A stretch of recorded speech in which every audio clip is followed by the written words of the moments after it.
বান্দা, এই রং রসের এই সৌন্দর্যময় পৃথিবী তোমার কাছে যত লোভনীয়ই মনে হোক, আকর্ষণীয় মনে হোক, তবে এটা নিশ্চিত যে তুমিও থাকবা না, দুনিয়াও থাকবে না।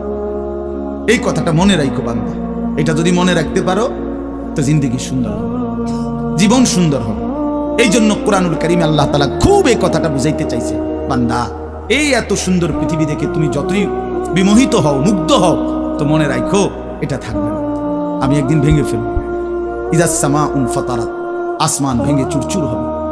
বা ইদাল কাওয়াকিবুন তাসারাত, তারকারাজি খসে খসে পড়বে। পাহাড়গুলো উঠতে থাকবে তুলার মতো। তাকুনুল জিবালু কাল ইহনিল মানফুশ ওয়া বুসাতিল জিবালু বাসসা, পাহাড়গুলো তুলার মতো উঠতে থাকবে। সাগর নদীর পানিগুলো টকবক করে উতরাইতে থাকবে। মা তার কোলের বাচ্চাকে ছুঁড়ে ফেলে দিবে। গর্ভবতী নারীর বাচ্চা নিজে নিজে বের হয়ে যাবে। সব মানুষ পাগলের মতো, মাতালের মতো হয়ে যাবে।